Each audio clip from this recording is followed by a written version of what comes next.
John Anik and Kenny Florian podcast. John Anik and Kenny Florian. I fucking love them. I can't get enough of them. Let's hear that Boston next. Big jab there from Duffy, and Frank Mir is hurt now. Down goes Duffy, out cold. Frank Mir does it again. Rock'em sock'em robots here. Oh my goodness. Hyperbole. There are a couple of absolutely self-involved bullshit artists. Here are your hosts, John Anik and Kenny Florian. That's some bang. Oh, is it a big week in the history of the Anik and Florian podcast? Ken Flo brought his equipment on vacation. If you are watching on the Anik and Florian podcast YouTube channel, we appreciate the shit out of that, or the All the Smoke Fight channel. It is episode 602 of the Anik and Florian podcast, powered by All the Smoke Fight. Today is Monday, the 6th of July, 2026. And for the first time in 5 years, it is a Conor McGregor fight week. I did go back and watch the leg break July 10th, 2021, and what a wild couple of months it was on that front, right? Chris Weidman viciously snapping his leg against Uriah Hall in April with no crowd amidst a global pandemic, and then Conor McGregor in July suffers the same fate.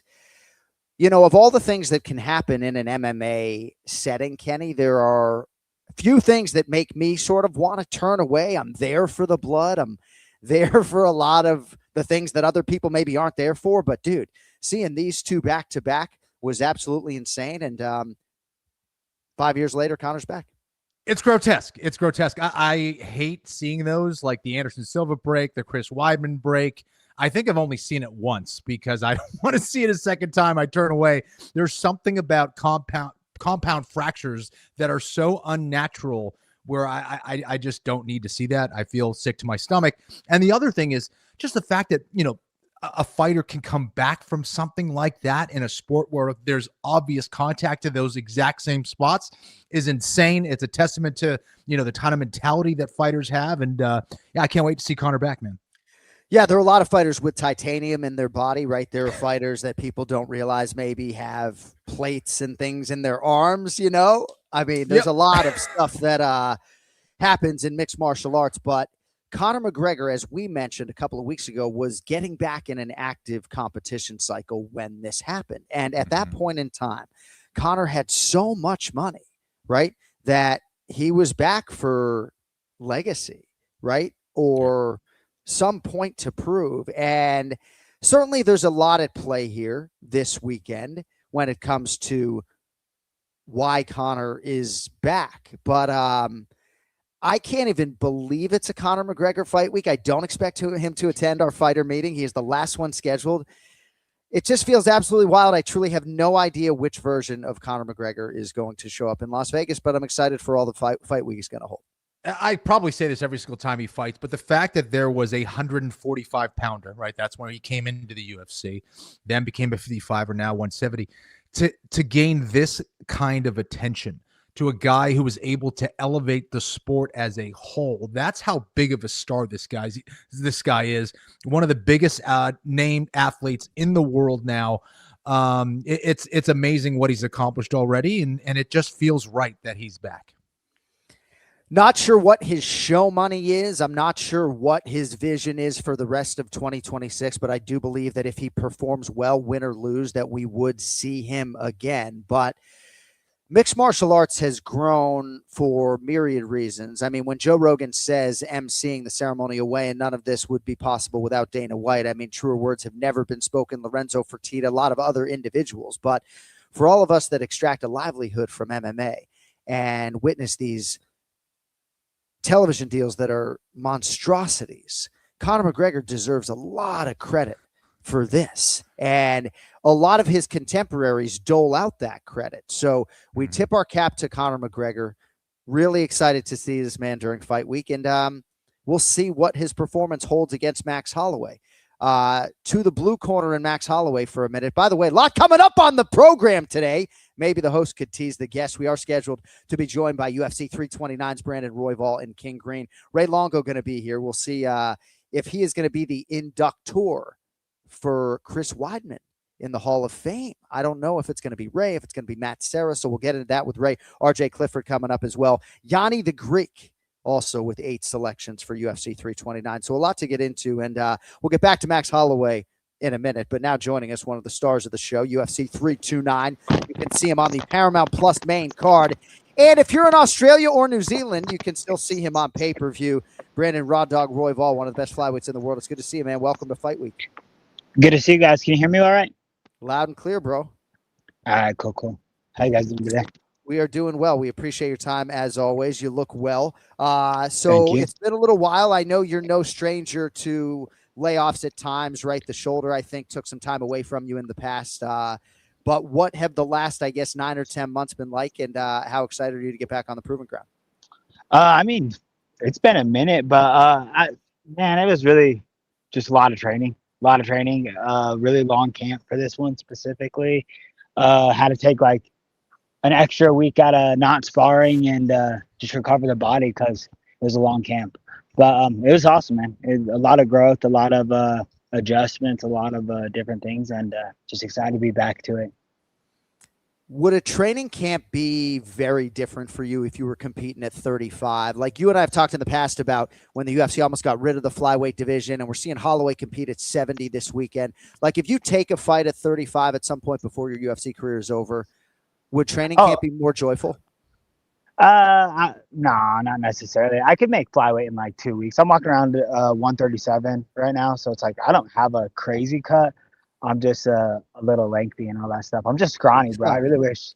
But I will take fights at 35. I'll absolutely take fights at 35. I've asked my manager, I'm like, dude, if there's short notice 35 fights and it's fittingly or like seemingly so, or like there's a good matchup or whatever, it's like throw me in. Right. I just want to fight often. And that's what sucks about I mean, it's cool, but it's like being in the top 5 of the division. It's just like you kind of have to wait sometimes. And you're like, they offered me this loner fight, I think, maybe right after the Mexico. And it's like, it's a long camp, you know? And it's like, Right, I'm not going to not train the whole time. So it's like, obviously, it's just like you're preparing for someone and getting ready for someone. And then it's like, so it's a pretty long camp. Brandon, you have a ton of experience. It's obviously a huge advantage there over your opponent, Kavanagh. Do you think you face someone like a Kavanagh that you can kind of call on for experience and to kind of maybe replicate a certain blueprint? Facing someone like it, no, not necessarily, but train with people like Kavanagh, absolutely. Yeah, I have a lot of good training partners that could emulate that, you know, are really good kickboxers, accomplished kickboxers, and all the above. But as far as fighting goes, I don't think I've ever fought anybody like that matches his repertoire in a sense, you know. That being said, I think that I fought the best strikers of the division 2 fights in a row, 3 fights in a row. So really and not what do you think adverse to that. And what do you think the keys to success are here against Kavanagh? I think there's a lot of keys to success without giving away too much of my game plan. Yeah. He makes a lot of mistakes, you know. He's awesome, he's great, he's really good, he's very explosive, and he's really good early on in these fights. He makes a lot of the same mistakes. It's cool even going back to like his old videos of just watching some of the habits and you're like, oh, he's doing that here too, and he's doing that here. And it's like, you know, there's a lot of mistakes that maybe he won't do early, but he's gonna do them, and I can just capitalize off of that. And you know, I could force these mistakes. I could force bad exchanges, and I could just, you know, make a lot of that happen, in my opinion. Brandon Royval with us here live on the Anik and Florian podcast. You've done so much. You're 33 years of age, right? You've headlined, fought for the belt, done all these different things. As an American fighter, when you're watching UFC Freedom 250, I'd imagine you watched it live, right? Like some part of you is there, right? I mean, every fighter deserves credit for the sport getting to that type of height. I'm just curious what it was like for you to maybe watch that show as a high-level UFC fighter. Man, I thought it, and like, dude, I train at Onyx sometimes, and I train with Gaethje, and I'm from Colorado, so I see him often, and it's like, dude, that was the coolest thing ever. That was as cool as it could get, you know? I was maybe a little, like critical of having a fight at the White House lawn on Trump's birthday and all that stuff originally. Yeah. But it's like, dude, that was as cool as it can get. Like, fucking, yeah. So I don't know, man. I was as happy as it could be. It's the coolest card ever. It was the coolest event ever, and like, anybody that dogs on that event is just a hater, because that was as sick as it gets. the ending was as great as it could get. And Gaethje, man, bro, if I wasn't singing the national anthem morning, night, and day and trying to rescue a bald eagle, man, I don't know. Yeah, so I don't know, man. I was the flag in front of my house stood extra tall for the next 2 weeks. You know what I'm saying? So it was really cool, man. And I was really stoked for him. It's really a great time to be an American, if I'm being honest, especially in the UFC, as far as like our athletes are accomplishing stuff. And there was like a good dry spell or whatever we had for like a year or so where it was like no American champions. Now we got 3 of them, and it's really cool, man. And yeah, if you don't think the red, white, and blue are pumping through my veins while I'm walking out right after the 4th of July to go throw this tea overboard, bro, you got me fucking dead wrong. Bro, I mean, I'm excited for you, right? Too, to fight a Conor McGregor headline card. Brandon, are you watching the World Cup at all? USA is playing today. Nah, not really, bro. I really haven't had time to watch too much World Cup. My girls' family's like really from like Mexico, so I went and like maybe tuned in for like 2 minutes yesterday, and then they scored 2 back-to-back goals, and I'm like, all right, I'm bad luck. I'm heading out of the house. Like, I'm a little superstitious to a degree, but I'm like, this team hasn't had a goal scored on them at all this whole entire World Cup. I watched for 2 minutes, and 2 of the goals could have been my fault, I guess. That's fine. I did bet on Mexico last night. We got a few more minutes here with UFC Flyweight Brandon Royval. So you mentioned Anik's Tiger Beetle as well. Corey Sandhagen's gym, right? Are you training there in advance of this fight? Yeah. I'm a little everywhere in Colorado for sure. But yeah, I got to train a lot with Corey for this fight. Got to spar with him. Definitely one of the great kickboxers that I got to train with leading up to a Kavanagh fight. Obviously different like dimensions or whatever, but like skill set wise is just Corey's as high as it gets, you know. So super grateful for them and super grateful for Tiger Beetle. Being around Trevor Whitman is just like, it's the coolest thing ever. He's a genius when it comes to this MMA stuff. A very high glitch. Did I glitch? I'm sorry. Did you guys hear me? No, I got you now. Yep. All right, cool. But yeah. So just been around a little bit everywhere in Colorado, but all around amazing people, and Tiger Beetle's been super fun to train at. Dude, so I got to ask you, right? If you think, like, I don't think that Gaethje over Topuria is one of the biggest upsets in UFC history, in part because I'm not even sure that Topuria is like a lightweight by frame. But you've rubbed shoulders with Whitman, whom you've just called a genius, and obviously you've spent a lot of time with Gaethje. So you couldn't. I mean, I'm not like, I know you can't bet on this, but you couldn't have been totally shocked by that, right? Oh no, especially when you see their game plan and stuff. It was like, bro, the way he like displayed all of it, it was like, that was perfect. Like, you know, a little clinching, a little dirty fighting, a little fake fit ins, a little bit that. And obviously Topuria kind of made it like went in pretty aggressively, and Gaethje hit so hard. So it's like by the end of that first round, you're like, oh. Dude, yeah, you're starting from, you gave yourself a little bit of gave Gaethje a little bit of a lead. I'm not gave it, but he obviously took it, but it's like, you know, just came in a little too disrespectful against one of the hardest hitting guys in the UFC. So your last fight was against Manel Kape, and certainly it's good for Team Royval that he went out and did what he did against Kyoji Horiguchi. That I really think helps you, obviously. I mean, the history with Joshua Van for you, I think helps you because it was so competitive and kind of turned on a dime there late. You beat Tatsuro Taira, who I thought fought so valiantly in defeat. I guess, like, I understand what's in front of you this weekend, right? I understand that, you know, you're not looking past that at all. You're probably the underdog. But, like, what fight is it that really would excite you of past? Is it Pantoja, one of the other guys that I mentioned? Like, who are you looking at? Is it Van? As far as like who I want to fight next after this? Yeah. I mean, bro, I don't know, man. I guess I don't really have anybody I'm aiming my gun at besides Lone'er, but yeah. I mean, I think I gotta accomplish a few things this weekend. I gotta make a statement, and I want to fight immediately afterwards. So hopefully just get back-to-back fights and start a little roll, you know, because like I told you guys before, it's like being in the top 5 division, you kind of get like little put on pause and stuff. But yeah, I just want to fight, bro. I want to fight a lot, and I want to make some money this year, and I want to, you know, and kind of change the tune of things right now.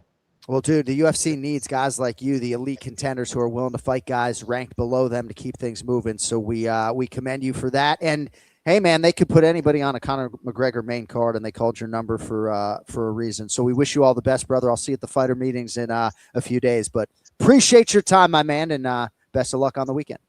Heck yeah, thank you guys, bro. Thank you guys for having me. I appreciate you.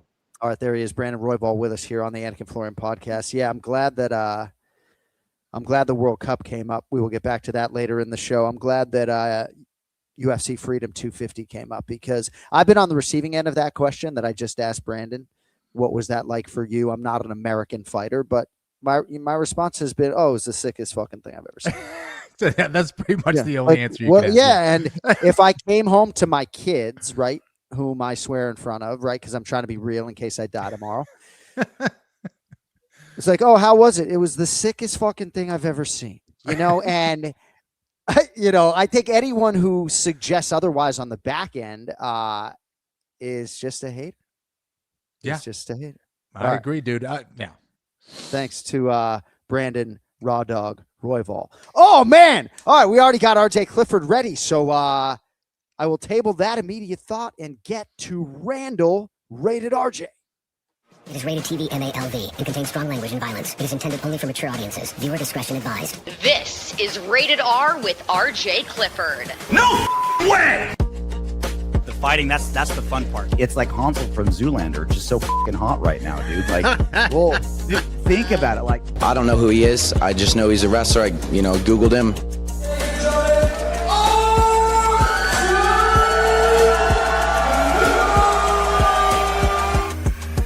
Only on the Anik and Florian podcast. Fact or fiction, you've texted that Rated RJ open from your phone to one of your buddies or your family? No? Have you ever texted that open to anyone? They have to watch the podcast if they want to experience what's going on here. All right. We need the clicks, guys. We need those views. We need those audio downloads, whatever metric. I don't know, Cody, what metric, whatever metric we're looking for, they got to get it. All right. They don't get any freebies. I like that. All right. So I got Belgium. I'm betting on Belgium. What do you guys think about the Americans' chances? You terrorist.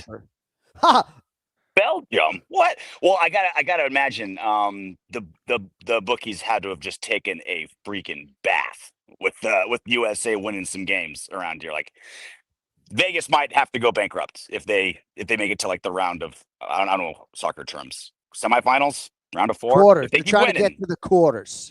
So quarters, yeah, and this is Anik's way of balancing things out. That way he wins any way. It's like he wants US to win, but if they lose, then he's got the money from the Belgium. I'll say this. I think this is easily the best USA team we've ever had. I think that's clear based on the talent and where all those players are from and how they've been such a great cohesive unit.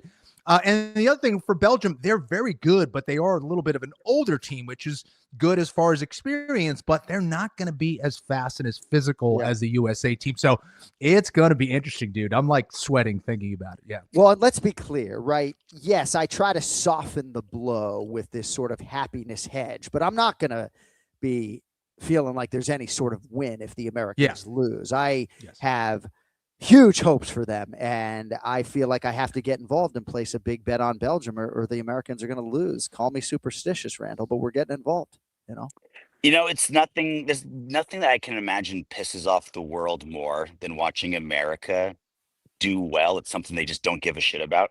Like, we really are. We're not a soccer country, Kenny. I know you're a lifelong soccer player. All credit to the sport, but we're just gonna walk in, half-ass it, maybe beat a couple countries where that's what they live and die at. That's USA for you. I mean, Conor McGregor's fighting this weekend, so I appreciate your tank top and any World Cup discourse, but let us talk about the matter at hand. What does that say? The British blew a 13 colony lead. Yeah, the nation I root for, by the way, other than the United States of America, is Brazil, without question. Been there 30 fucking times. All right. Yeah. Max Holloway, Conor McGregor. Have you guys seen the thickness on Max Holloway walking around like buck 85? What do you make of Max competing at 70? I certainly you would expect that he would put on some weight, but yeah, I mean, I feel like he wears it well. I have a billion questions going into this fight, right? I mean, it's the ring rust of Conor McGregor with an 1,800-day layoff versus the wear and tear that Max Holloway has received over the last 5 years, right? He's fought like 30-something rounds. He's been knocked out. So clearly Conor, I would assume, would be like the fresher, healthier fighter, while Max has got, he'll have his timing down and everything because he's been active. Has Conor's style changed at all the last 5 years, right? Like early in his UFC career, he was very diverse. He was always kind of trying things out. And then towards like his championship reign, the last few fights, he kind of wanted to just slip your big shot and hit you with a straight left. Like, is he going to be back to being creative? Is he back to his old game? That when Max fights southpaws, he loves to step outside that front foot and throw his 3-2. And so he wants an angle. Conor wants distance management. And then there's, like you said, the weight class. Like, Conor's making a huge deal of how he has experience at 170 and Max doesn't. I think he's digging deep in his promotional bag for something like that. I don't think it's usually a massive issue. I think both guys have similar frames. So whether they fight at 170, 180, 145, I think the size is going to kind of cancel each other out. But yeah, that's one of 1,000 variables, John, of Max Holloway, Conor McGregor too. Are you drinking right now? Where are you? I am in Kernville, California, along the Kern River. Yes, the one Merle Haggard sang about. Mosquito bitten, sunburnt, hungover, but the batteries are charged, man. I'm ready for a Conor McGregor fight week. And this is my heaven on earth right here, Kernville, California. That's amazing. It's beautiful. Yeah. Up in the mountains. I mean, you're one of the hardest working men in mixed martial arts that doesn't fight, but at least the early part of your week is providing a little bit of a respite, and we appreciate RJ Clifford joining us here live on the Anik and Florian podcast. So there are a lot of different fights on this fight card that we could get into. Ken Flo really likes this Lone'er Kavanagh character. He's favored to beat Brandon Royval. That's a fight that's on the main card. You got the Sandhagen Easter rematch. Mario was like a baby when they fought the first time around. Ross Anthony, Paddy Pimblett, King Green, Terrence McKinney. What piques your interest, Randall? A lot. I mean, the UFC does such a good job of, back in the day when it was Conor McGregor fights, they'd put like 3 title fights all on one card, just really make it big. And now they kind of switch that up. And now it's just like a lot of like promotional guys that should have spotlight. Maybe their names aren't quite there yet, like huge.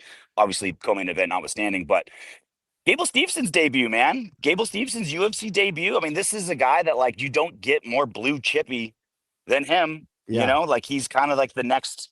He's the same resume as Brock Lesnar, basically, right? Little WWE, wrestled at the University of Minnesota, cup of coffee in the NFL. Just an insane athlete that seems to have an aptitude for this. He's still on the right side of 30. How's he gonna, deal with those bright lights? Like, this is a guy who's no stranger to the giant spotlight, but that UFC debut, you ask almost any UFC fighter, like, it's a little different. It's a little different than anything they've ever done before. So, is this going to be a trivia answer moving one day, right? When was Gable Stevenson the greatest heavyweight of all time? His UFC debut? It's something to look out for. RJ, there's some photos circulating about Benoit Saint-Denis and possibly a staph infection.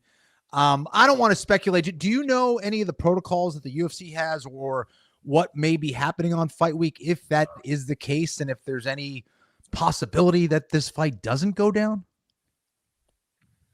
It is. I mean, it's rare when that happens. We'll hear of fighter, fights falling through, and then it'll say like undisclosed medical reason.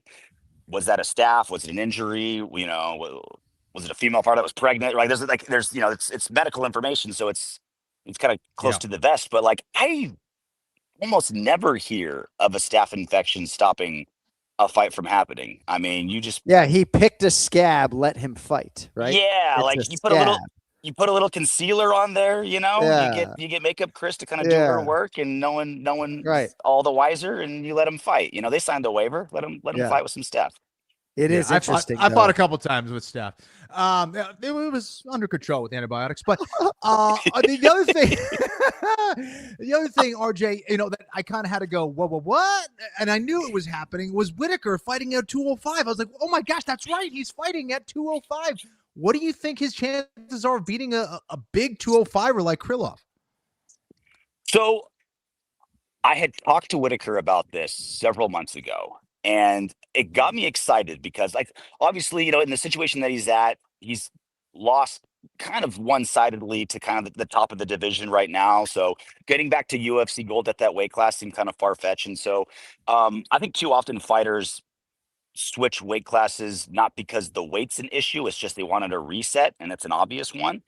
He's going to be very short for the weight class, but Kenny, like, is he the best wrestler in the division at 205? Like, there's some holes in there. There's some ranked fighters at 205 where you're like, tell me Whitaker can't knee tap this guy and run a side mount on him. Like, right. He's got it's interesting. It's very, very interesting. He's going to be, some of these guys are going to have 6, 7, 8 inches of height on him, but he's going to be faster. He's going to be able to move, and he wrestles better than almost anybody in the division. Like, I'm intrigued. Right. I mean, Krylov does have a lot of size for the light heavyweight division, but you're right. Height isn't necessarily always an advantage, and Whitaker is long. He has a pretty good reach, but yeah, it really is going to be interesting. He's a guy who made his UFC debut. Ken Flo and I were there in 2012 against Bradley Scott as a welterweight. So we'll see how it goes for Robert Whitaker, but a Whitaker-Ulberg fight would be huge. I mean, I know I'm getting ahead of myself, you know what I mean? But Australia versus New Zealand. Ooh. So yeah, there's a lot of meat on the bone for UFC 329. I'm really just fascinated to see how Conor McGregor attacks a potential 5-round fight and how much interaction we're going to have with him during fight week and how much you're really going to be able to glean into which version of Conor McGregor is going to show up. I can't even wrap my head, Randall, around the fact that he's competing this weekend. I've thought about this being the shortest pay-per-view open in UFC history. Like, he's back. Like, what more is there really to say? Yeah, right. Let the moment do the talking. I'm like I said, so intrigued by what he's going to do. The 25 minutes, like you mentioned, cardio has been an issue for him, but he's got so many cool tricks when he's tired. Like, he's so good in the clinch, and he knows how to just kind of like hang there for a while. He knows how to keep distance and make that not be an issue. And just like how much ring rust versus being fresh, right? Like, Kenny, like, there's no comparing octagon time. Like, there's no amount of sparring, no amount of drills can like replace like the timing and feel of actually fighting. Like, you just can't. But I mean, 5 years fresh, a chance to heal a little bit. Like, obviously he had big injuries, and I think he'll be the 10th championship level fighter in UFC history to have 1,000-day layoff or more. A lot of fighters win in these situations. Like George St. Pierre famously, Misha Tate, Dominic Cruz, one of his 2,000-day layoffs, Brock Lesnar. I mean, he'll have the second most, right? Only Nick Diaz had a longer layoff, so he'll have a long one. But like, guys coming back after 1,000 days, they do better than people think. So, And I was going to say, sorry to interrupt, Conor is probably the guy I'm least concerned with when it comes to that, just because he feeds off of the crowd and the energy of the moment, and he has that competitor's mindset where I don't think that's going to be an issue. Can he keep up with the evolution of the sport? I think is more of a question than will he perform on fight night. To me, the way I see it. Yeah, Max, I don't believe that Max's chin has gone from one knockout of maybe the best knockout artist in MMA. Like, I do not believe that for a second. Like, he's got a lot of miles for sure, but he's in his early 30s. So it's gonna be. I think it's gonna be a long fight. I really do. I think this is gonna be a really, really long fight, and I think it comes down to, can Max get the time, or can Conor get his timing down after being gone for 1,800 days fast enough before Max puts together just, button mashing Tekken striking that he does, and just all 3 levels, all 4 limbs, and just overload your hard drive with info. Like, and Conor can figure that out. Conor's got a mind for that, but he's got to shake that ring rust off pretty damn quick. I mean, that Holloway jab is just going to be heavy with the thickness at 70. You know, I do think that Holloway's chin is still there, but it's a fascinating main event. It's in the welterweight division. Conor McGregor's return against Max Holloway. A few more minutes with RJ Clifford. I want to ask you about the co-main event because Paddy Pimblett, to me, just still seems underappreciated, underrated. His only UFC loss was his last fight against Justin Gaethje. As we have said repeatedly, Joe Silva tried to sign him back in the day, right? He could have gotten to the UFC as a very young man. He chose twice to cut his teeth on the regional circuit. He does have 4 pro losses, nearly 30 professional fights. And instead, I think people want to lean into like caloric binges after fights, which it's almost like the Carlos Prates cigarette thing. You know, it doesn't even matter. You know, the welterweights who aren't like periodically smoking cigarettes are actually not using nicotine in the right way to help their careers, you know? So what are your thoughts on Paddy Pimblett? I thought he would be, I understand current form, but I thought Paddy Pimblett would be a slight favorite. He's the underdog against Benoit Saint-Denis. I have been exactly the guy that you're talking about, Anik. I think underrated Paddy a lot. Like ever since I thought Jared Gordon beat him, and I thought Paddy made Jared look like Floyd Mayweather the way he was countering those strikes. But then Paddy just kept winning and finding new ways to win. Obviously, that Justin Gaethje loss aged like a McKellen 30 year. Like that's not a bad guy to lose to after what we just saw at the White House, right? So I'm willing to admit I'm wrong as he continues to keep winning. But I think Benoit Saint-Denis. He just throws so much into every strike, and he's well-rounded. And I think Paddy, like after he throws a combo, the hands come down a lot. And I think that's going to be hard. I think it's going to be tough. But he's got a chin like granite, right? He can take a shot, no problem. Fun fight, man. England versus France, right? 4th of July weekend. You know, we had our ally taking on the enemy. We'll know who we're rooting for. 4th of July weekend. So I will see you on Thursday, if not sooner, right? But we'll be working together on the UFC Hall of Fame induction ceremony. What else does your UFC 329 week hold in Vegas? Well, I got the Hall of Fame on Thursday. Excited for that, and they're going to go from the Hall of Fame right into the press conference. So a nice big crowd. Going to be a great Thursday night at T-Mobile. The UFC has T-Mobile all weekend, so then it'll be the weigh-in show at T-Mobile, not at Apex. Will be at T-Mobile. Nice. And then ceremonial weigh-ins, and then onto the big fight nights. And Conor McGregor week finally comes to an end in crescendos with him versus Max. Can't wait. Well, if you're not paying attention, RJ Clifford, one of the stars of the weigh-in show, and that will be live from T-Mobile Arena. Yes, we're doing the UFC Hall of Fame ceremony as like a matinee in the afternoon, you know? I don't know if that should affect. Do I still have to wear a tuxedo? It's at fucking 4 o'clock in the afternoon, you know? But 4 o'clock leading into the presser. Yeah.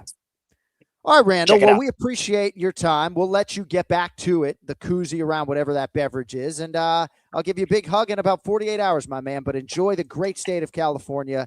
And we appreciate your time as always, good sir. Thanks, boys. See you soon. Rated RJ Clifford with us live on the Anik and Florian podcast. All right. We mentioned the UFC Hall of Fame induction ceremony. Demetrius Johnson, Dominic Cruz, and Chris Weidman. Will Ray Longo be there to support?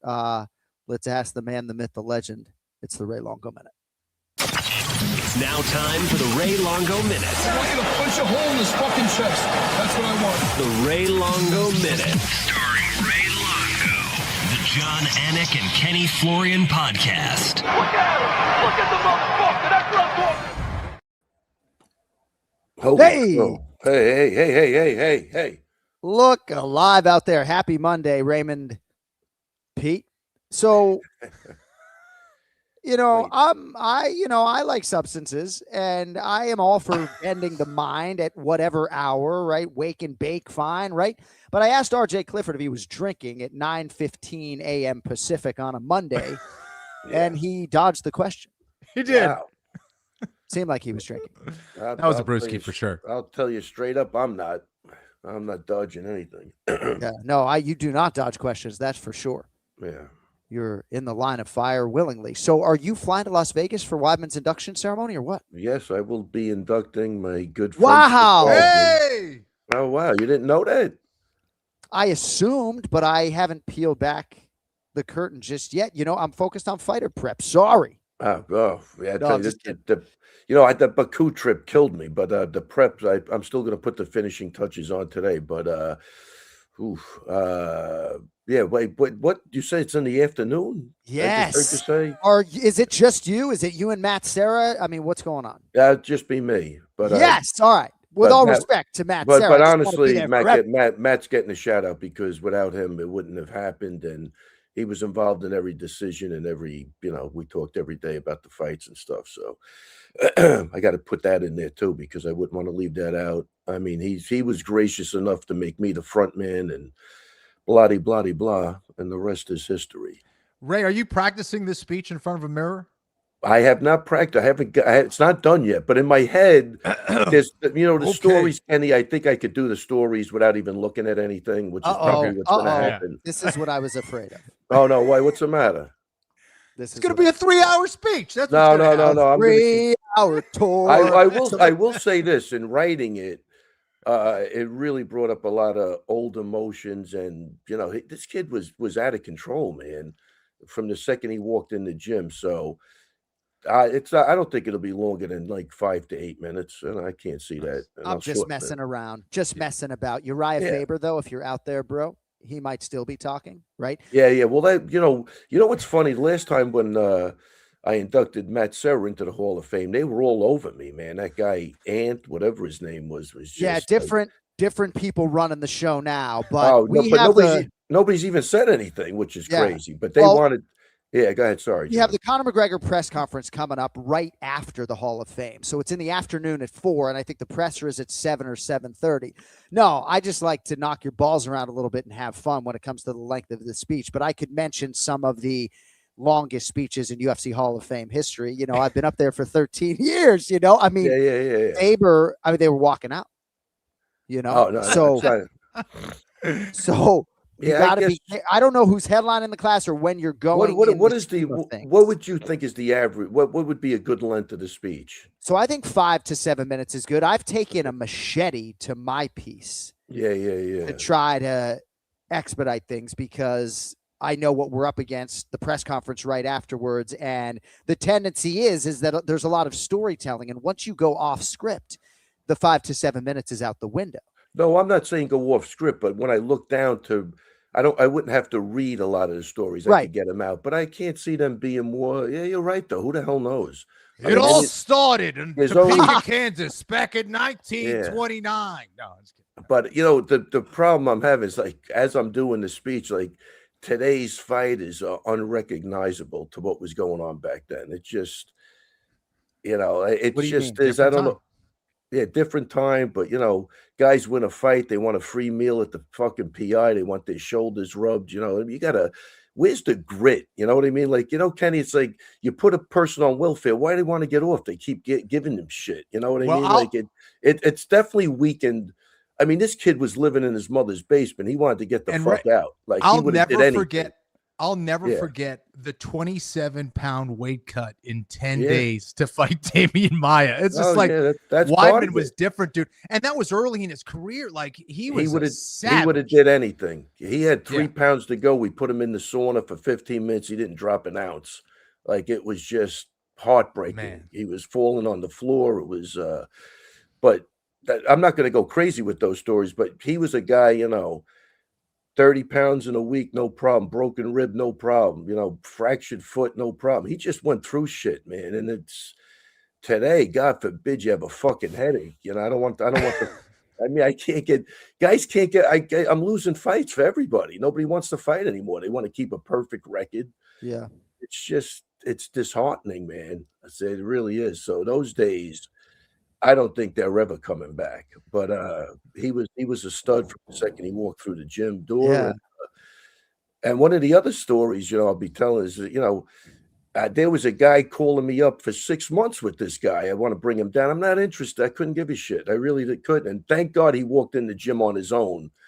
And then, once I met him, I go, man, I really love this kid. And we spoke for like till 2 o'clock in the morning. And that was it, man. We just were off to the races. But, your careers are so inexorably linked, your career and Chris Weidman's, right? And certainly if this was a mixed martial arts Hall of Fame, you would already be in the contributors wing for everything that you have done. But there are so many stories about Chris, right? And this is almost a great platform to tell some of them, right? Like Joe Silva was more interested in John Vellante back in the day.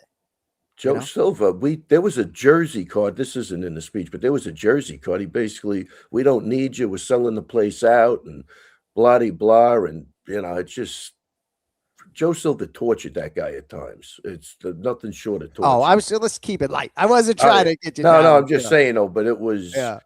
Did he though? Yeah, I like Joe. I had a good relationship with Joe. Yeah, no, I liked him too, but it was, I don't know. He had to take that. He took that Sakara fight on 2 weeks' notice. We got the call. Oh, yeah. Before that, we went down to Philly to talk to Bjorn Rebney. He was going to be the face of Bellator. Rebney was saying, I think he was giving him like $10,000 signing bonus, which for Chris at the time was a huge thing. It was, thank God he didn't go that route, so. Yeah. Yeah, this maybe, you know what? Well, we're excited. This might be 10 minutes. No, I just what sometimes happens is, and I don't know if people enjoy this sort of behind the scenes conversation or not, but what ends up happening is that some of the speeches end up being like 22 minutes and we don't have like Oscar music to shuffle them off, but we have a hard deadline this time around. So I'm going to do whatever I can to chop up my part to make sure that, you guys all have a ton of real estate for DJ. When I get it. Yeah, sorry, John. When I get it done today, I'll read through it, and if it's more than, I'll chop it up too. But I think it's good for the younger people to hear what things were like back then when this guy was coming up, and he was a phenom at the time. He really was. So speaking of phenoms, Ken Flo was there April 6th, 2013 in Sweden when Conor McGregor made his UFC debut. Conor McGregor's fighting this weekend, and I don't really know what to make of it. I sort of feel like it's going to be the easiest open for me to write that I've ever written because the biggest superstar in mixed martial arts history is back for the first time in 5 years. It feels unfair to ask you what your expectations are, but that's why they pay you the big bucks. Max Holloway is a pretty big favorite, lesser so than maybe 3 weeks ago. But what are your expectations for Conor in a 5-round fight?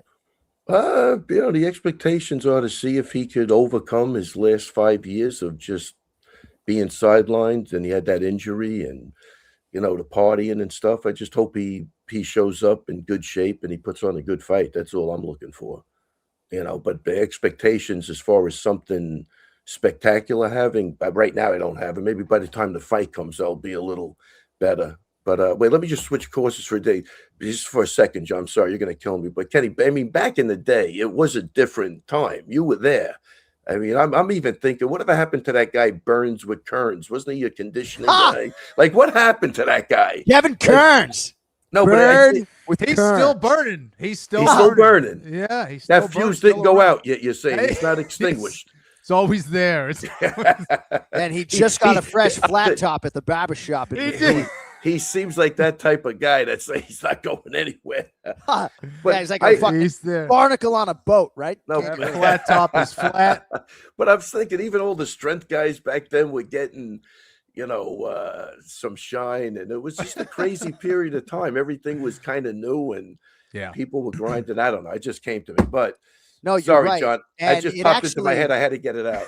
Well, no, it's funny, and I've said this before, but I felt like, when I started covering MMA, I was late to the game, and I was actually early, but I thought I was late to the game. I think in hindsight, you were early. I mean, so I guess then let me ask you guys this about Conor. What is your relative level of enthusiasm for this show versus UFC Freedom 250? Raymond Pete.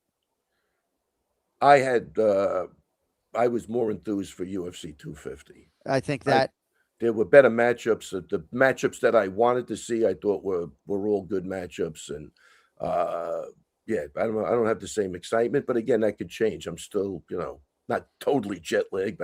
I think I just got back Saturday in my head. So right. Yeah, Kenny, UFC Freedom 250 had the two biggest stars right now, Ilia Topuria and Alex Pereira. And certainly the fight card was better, and there's no title fight this week. So yeah, I think I was more excited for that 250 card, the Freedom 250 card, just because of the matchups. Obviously, championship belts online, that always matters. However, I will say I'm probably more intrigued with this card just because of Conor. I want to see what Conor comes back. He's got a great opponent in Max Holloway. What's Max Holloway going to look like at 170? And so to me, that's intriguing. And of course, having that history of calling Conor's first fight and knowing about him prior to coming to UFC and hearing all the hype around him and seeing what he accomplished, I'm always going to be excited for a Conor McGregor fight. And I hope that, he's able to come back, at least perform well, even if he loses, that he comes back and performs well, because I think the sport doesn't need Conor McGregor, but he certainly helps. It's just a crazy circumstance to call these two events or have these two events back to back, right? Because there won't be any event bigger than the one that we just did 2 weeks ago. And yet here we are with Conor fucking McGregor back this weekend. So I'm very excited. I'm very anxious, if you can't tell. Patty Pimblett, Benoit Saint-Denis in the co-main event. Raymond, do you have any thoughts on that? Who do you think is the betting favorite in that one, kid? I'm saying Patty Pimblett's the favorite. I thought so too. I was wrong. We were both wrong. Oh, wow. What's the odds on that fight? Well, Saint-Denis ripped off several in a row. I think 4 in a row. It's close, but, Patty's like plus 130 or something. Okay, yeah. I'm excited for that fight too. I think that's a great fight. That fight, the McGregor thing is, Kenny used the word intriguing. Yeah, it is intriguing. And I'll tell you, he's definitely going to bring eyeballs. He's got a loyal following still. But 5 years is a long time away from the game, man. It really is. So that to me is the whole thing. Can he perform after that type of layoff? And yeah, what was it? A 27-minute sellout or something like that? The whole card sold out in minutes. I mean, so he's obviously people want to see him fight. Like, yeah, but it's look, I think it's a hard task. I think it was always hard. I mean, Leonard took off 2 years against Hagler that time, and they thought that was a big deal. And he came back and obviously had a great fight. But 5 years that's a long time. Yeah. Red Longo Minute here on the Anik and Florian podcast today, presented by Throne Sport Coffee, functional, better for you coffee made for active on-the-go lifestyles, just like Raymond Pete's on-the-go lifestyle, incidentally. This guy from Baku, Azerbaijan to Las Vegas. Each can, 150 millis of natural caffeine, natural sweeteners, 100% of your daily B vitamins. Lattes have 10 grams of protein. Cold brews are low sugar and many dairy-free options as well. Throne Sport Coffee is also NSF certified for sport. You can find Throne Sport Coffee in retailers nationwide, including Casey's, Quick Trip, and where I get it at Whole Foods. Raymond gets it for free. I go to Whole Foods. You can also get it online on Amazon, Walmart, and their website directly, sportcoffee.com. Throne Sport Coffee, get going, keep going. And shout out to the fans on X who are like, this is actually pretty good, as if we would be pushing like shitty coffee. No. Throne Sport Coffee, Raymond fucking Pete. I'm a coffee drinker, and that coffee was really good. So a few other items on UFC 329, if I could. We got a few more minutes here with Raymond Pete. When do you leave for Las Vegas, by the way? Wednesday? Wednesday, yeah. And are you staying for the show? No, I'm in and out. I got things to do. I'll be. What do you have to do? What do you have to do? I got some things coming up. I don't know. This could. I tell you, this is it's my second guy in the Hall of Fame. I might but there's a side of me that says just call it quits. You wanted to retire. Wow. I don't know, man. We got some breaking news here. Hit the singer on the Anik and Florian podcast. John Anik asked Raymond Longo why he will not be sticking around for UFC 329, and Longo hints at retirement. So no, I got some things to do back home that probably keep me in the game longer. Okay. All right. So, because I was going to maybe offer up my 2 tickets in my hotel room. You could come hang out for the weekend, but it sounds like you're going to be wheels up back to the East Coast. Yeah, so. wheels up. Okay. All right. What do we got? I want to ask you. No, I want to ask you real quickly about Gable Steveson. Yeah, I mean, I feel like when you have a stabilizing force in the corner like he does, you know, I don't necessarily worry about the jitters as much as I would, but my gosh, man, I mean, he has as much hype and pressure as any heavyweight prospect in the last 10 years for sure. Right. Oh, without a doubt. It looks like he's so far handling it pretty fucking well. It looks like he loves to throw hands, and with his wrestling, I mean, he's going to be a problem. Yeah. Major problem. All right, I'm going to throw a few other fights your way, and whatever you want to give your opinion on that would be absolutely fine. We have a rematch at bantamweight between Corey Sandhagen and Mario Bautista. We have Robert Whittaker at 205 against Nikita Krylov. What do you make of the Reaper at 205 pounds? Man, I'm pulling for that. I think Whittaker's a great dude, man. Great human being. Has 6 children. I think he's a good dude. I think he shoots from the hip. He's an honest guy. Look, he started out at 170, was fantastic at 85. I mean, I hope he gets it done. I think it should be a good fight for him. It should be a good fight for him. That's who's favored on that fight? Who's favored? Nikita Krylov and Robert Whittaker. Whittaker's favored, albeit slightly. I can see that. Yeah. I just am curious what sort of would be the progression if he were to beat Krylov. Whittaker's minus 155 right now on DraftKings Sportsbook. Krylov plus 130. But what would be the progression? Because that division is ripe. Like if Alex Pereira stays at heavyweight, and I think most of the 205ers, other than maybe the champ, would hope that he would, right? Who's the next, right? Jamal Hill's now at heavyweight, right? I mean, could be a pretty expeditious rise for Whittaker if he can make a statement against Krylov. I don't know. Yeah, sure. He's got the accolades to do that, but we'll see what happens. Well, I mean, one fight at a time. I wouldn't look past Krylov, but I think his speed of foot and hand speed and his dodging in and out should get the job done, you know? All right, before I let you go, it sounds like you got a couple of fighters that maybe are going to keep you around for a little bit longer. But do you think you'll still be actively cornering and coaching MMA athletes in 5 years' time? Ooh,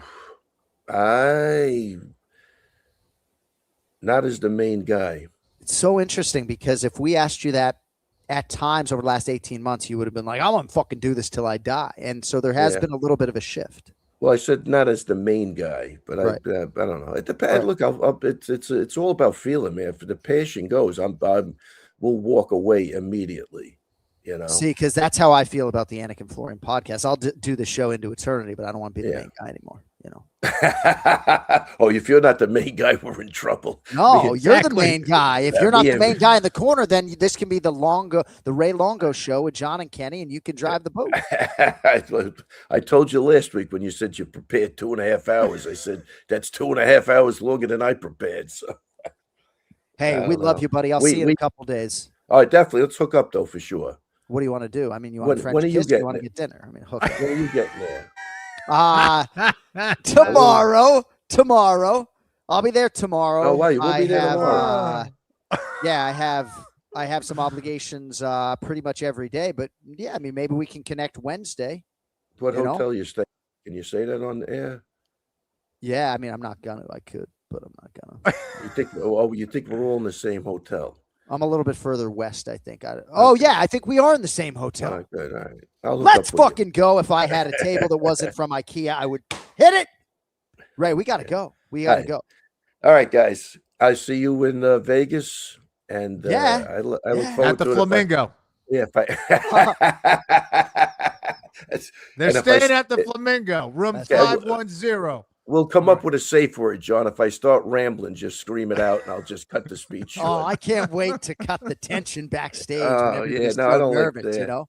Oh, yeah, I'm nervous. It'll be less nerve-wracking in the afternoon, though. There's something about being in prime time that makes it a little bit more tense, you know? We'll but see. Yeah. Anyway. All right, you get a haircut before, I assume. No, definitely not. I just got my hair cut 2 Take weeks. the hands off so I can see the total package, and then we'll let you go back to the tanning booth. Take them off. No, I can't take them. All right. See you, Ray. We love you, buddy.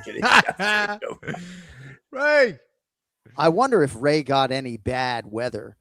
I'm going to have Cody tap into my Instagram a little bit to show you what happened at my wife's house and all the tree damage. But Cody, I do want to call on this voiceover video real quick before we get to Gianni the Greek. So sometimes you post a video on Instagram and, oh, we got Gianni the Greek. So I'm not going to do that until maybe the end of the show.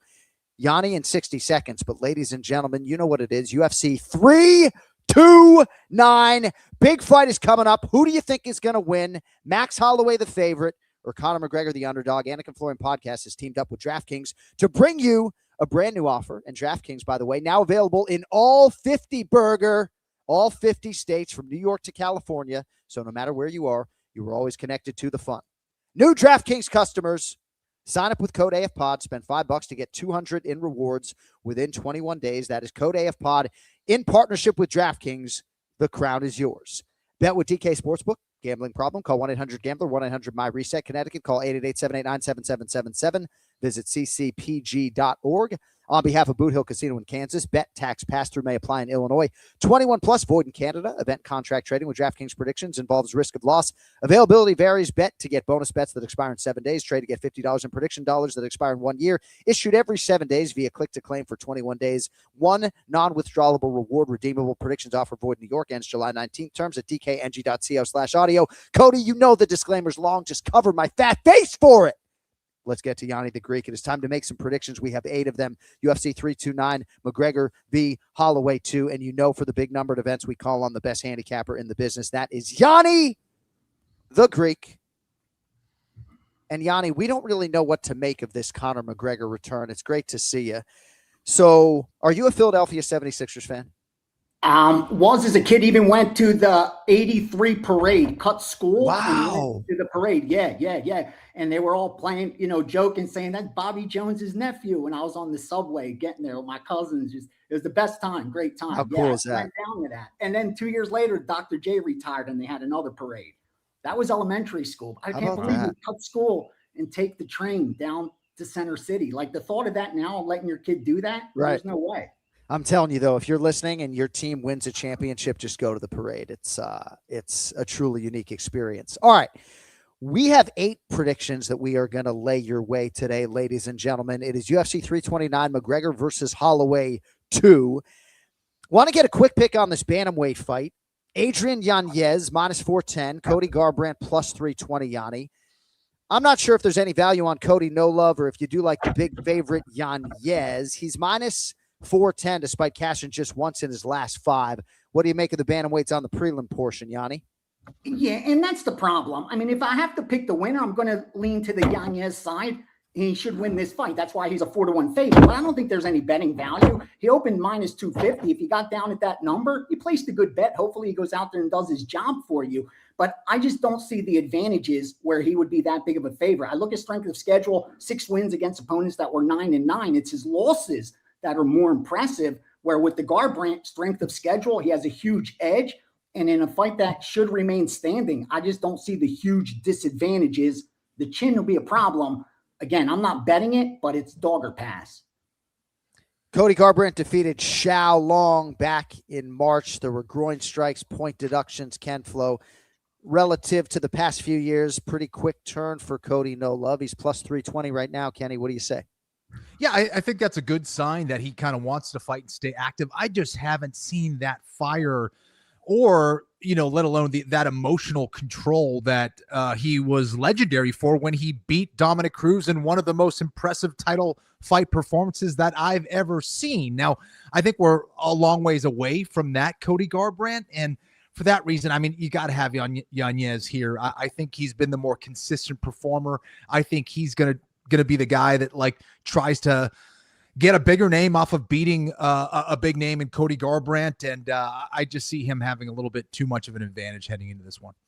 So, Yanni, when people talk about Justin Gaethje beating Ilia Topuria as one of the biggest upsets in UFC history, and they don't contextualize it by saying maybe one of the biggest championship upsets in UFC history, they lose guys like me and probably guys like you, which brings me to Gable Steveson. The Olympic gold medalist is minus 2,800. Elijah Ellison trying to cash at plus 1,300. Now, this would be maybe the biggest upset in UFC history. What do you make of Gable, and is there any way to sort of attack the board if you do like that side? Well, let's just forget the X's and O's. Just simply look at the betting line. you touched on minus 2,800. The break even on minus 2,800 is 96.55%.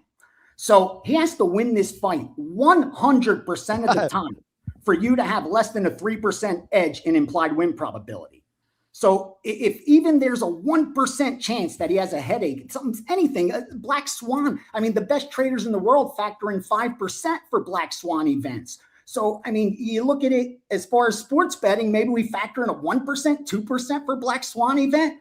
I see no edge. Again, he's going to go out there, get the job done like he should. But from a betting perspective, there's no value at all, but there's not value in the dog either. And at plus 1,300, he only has to win this fight 7% of the time. And I still can't see him getting there because his pre-UFC opponents, he has like 1 or 2 fights against guys with a winning record.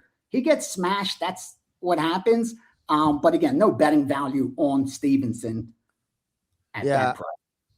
Elijah Ellison, Ken Flo, plus 1,300. He can change his life here, right? I mean, he was finished quickly in his UFC debut last September. Nickname is the Snack Panther. We'll see what he has for Stevenson this weekend, Flo. Yeah, amazing nickname. And it seems like a really good guy, former military guy, former police officer as well. Seemed like, he made this shift to fighting, which really kind of saved his life, he said. And, I think he's obviously, I think that Stevenson has the athletic advantage, no question about that. But this guy is an athlete. He can crack, he can hurt you. So I think he's got to just look for that kind of, big mistake from Stevenson or just catch him as he comes in. But yeah, I mean, Gable should win this and should win this pretty quickly. I think Ellison is a blue belt in Brazilian Jiu-Jitsu, so not going to be a huge threat on the ground. I think his biggest threat is going to be on the feet, and I just think that Gable Stevenson is going to be too much of a powerhouse with his takedowns. All right, featured prelim at light heavyweight. Robert Whittaker minus 155, Nikita Krylov plus 130. So the former middleweight champ Whittaker going up to 205, began his UFC run, as we mentioned, as a welterweight. He hasn't fought since a 5-round split loss to Reinier de Ridder in a main event last July. I thought he was highly competitive. I know RJ was sort of suggesting that maybe against that division's elite, he no longer can compete. But, I was encouraged by Whittaker's last outing. How do you see him here at 205 in this debut against Nikita Krylov, Yanni? Well, I think the odds makers got this one right. When the first book that went to market opened Krylov as the favorite, within 5 minutes, Whittaker got the minus 200. And since then, we've been seeing the Krylov money coming in, and I completely agree with that. Number one, you touched on it, moving up the light heavyweight. So we have some questions there on the Whittaker side. Tough to quantify what that's worth, but he's coming off back-to-back losses. So he's not coming in with momentum. And more importantly, zoom out a little further, and he's 3-4 over his last 7. Flip side of that, Krylov, he's going to have physical advantages, 3 inches in height, 4 inches in reach. And he got that pressure off because he finally got that win after his return from that 2 years off. He got that W, went 3 rounds. And I don't see just any disadvantages in the data. I mean, Kenny's the X's and O's guy, but I just see in the striking, he's 2x greater in strike differential. And Whittaker spends most of his time, 81% of his minutes striking from a distance. In the grappling, I think, at least on paper, Krylov has the advantages when 5x the control time, attempts 4.8 takedowns per 5 minutes from a distance, so he can mix it up. I know Whittaker's got that great takedown defense, obviously, but I just think Krylov at plus money is a gift. Worst case, this is a coin flip. And you're getting me plus 130 on a coin flip. I love the Krylov side. Win or lose, I think it's a good bet. Yeah, that's well set up. And Kenny, at UFC Freedom 250, we were talking about Cedal Gane and Justin Gaethje as the 2 fighters who had the experience in that weight class, and we saw what happened. I know that's just a recent short sample size, but Krylov does have 3 inches in height. He has 4 inches in reach. He is the underdog, though, this weekend, Ken Flo. Which side do you fall on? Yeah, well, I'll say that, Whittaker has had the far more difficult level of competition, right? 205 isn't necessarily known as being the most skillful division. So I like the fact that Whittaker is coming in here and going against a guy in Krylov who does have a lot of experience, but he does make a lot of mistakes. And, if you're talking about, the momentum and the danger factor, all those things come into play. But I just think the more skillful fighter is the one to watch out for. And while I do have my doubts about whether his power will carry over, I do think his speed is going to be a significant advantage because you know what? It was at 170 pounds. Like he was one of the faster guys at 170. I think he'll bring that speed. That's going to surprise a lot of 205ers there. He's a huge name in the division. So, John, I agree with you what you said earlier. He could make a nice run for that belt in the next year or so if he's successful. But I think this is a great matchup. All of these matchups, all the way as we go down the card, I think the matchmakers did such an amazing job. It's really close, but I do like Whitaker here. I do think either he's going to be able to catch Krylov or win by decision just by outpointing him and just being more successful all the way around. All right, now we get to the main card. Yours live on Paramount Plus. Main card opener at lightweight. Terrence McKinney minus 148. King Green plus 124. So McKinney has yet to receive an official bonus from the UFC despite 8 round 1 finishes as a UFC fighter. But when you look at the schedule, Yanni, this is the biggest name he's ever fought, the ageless King Green. What do you make of the lightweight main card opener, my man? Yeah, that the ageless King Green's coming in with momentum, and I think that's why there's a little recency bias on the price, and we've seen money coming in on the Green side. 3 nice wins, but you zoom out a little bit further, and 6-5, 0-1 over his last 12. But at plus money, that's positive ROI. On the flip side with McKinney, like you said, 0 decisions in his 13 UFC fights. You would usually expect him to regress towards the mean. We're talking about a weight class, which is 50-50, whether decisions or finishes. I just don't see that happening in his career. I don't think they're going to have a big enough sample size for him to regress towards the mean. This one's under 1.5 minus 360. So the judges could take this one off. And that's where there's a little bit of randomness involved in that finish. That's what worries me about backing the McKinney side, even at this discounted price. But I do think he's should be the favorite at close to that price. He's 6-2. He's been profitable in this spot as a favorite, and he's got some upside in the ground game. Like at least the data shows in the stand-up very, very comparable stats. And I do give King Green the strength of schedule advantage. No disrespect, but most of that is due to the losses, like very, very respectable losses. And you gain a ton of experience and knowledge from those losses. It's not all negative, but that's what really brings the overall strength of schedule up. So I do think there's some recency bias again on the King Green side. I think it's a McKinney or pass situation, but I'm not comfortable laying this price. Like I'm just not. I think there's just too much randomness involved in the finishing of how this one goes down. And I think I'm just going to enjoy this from a spectator standpoint. That's well set up as usual. This will be the 31st UFC appearance for the legendary King Green, scheduled to join us here live on the Anik and Florian podcast at the bottom of the hour. He will be 40 on September 9th. And yeah, I mean, I lean far more into the Zellhuber win than I do the Jeremy Stevens win. I do like all the Green activity of late, right? I mean, dating to March 8th of 2025. This will be his 5th fight, Kenny, in a span of 16 months, which I think is something that is encouraging. But yeah, age cheats no man. What do you think? King Green, Terrence McKinney at 55. Who do you like? I think it's going to be extremely volatile up until round 2. I think round 1, I think there's a lot of chaos that can ensue. McKinney, that's where he's most dangerous. And I think that his technique level kind of drops down significantly after round 1. But boy, does he have an offensive arsenal that is extremely dangerous and capable. And as Yanni was saying, 9 KOs, 9 subs. This guy can get it done on the feet and get it down on the ground. But King Green has an ability to make you fight his fight. He's unorthodox. He's awkward. He gets in your face. He stays busy. He loves to fight, and kind of feeds off of that energy, right? Like similar to a Nate Diaz. And I like King Green here. I think that a lot of people have been sleeping on him, and yes, he's a little bit older, but I still think he's very capable. If he survives round 1, I give him a great chance of winning this fight. So McKinney's very dangerous. I could see him winning in round 1, but give me King Green. Kind of got to love McKinney's approach to pro fighting. I think that would probably be my approach, He's exciting, man. You know, I wouldn't have a six-pack, you know, just one-round fighter. Hey, Yanni, I want to share this from our esteemed producer, Cody Merrow.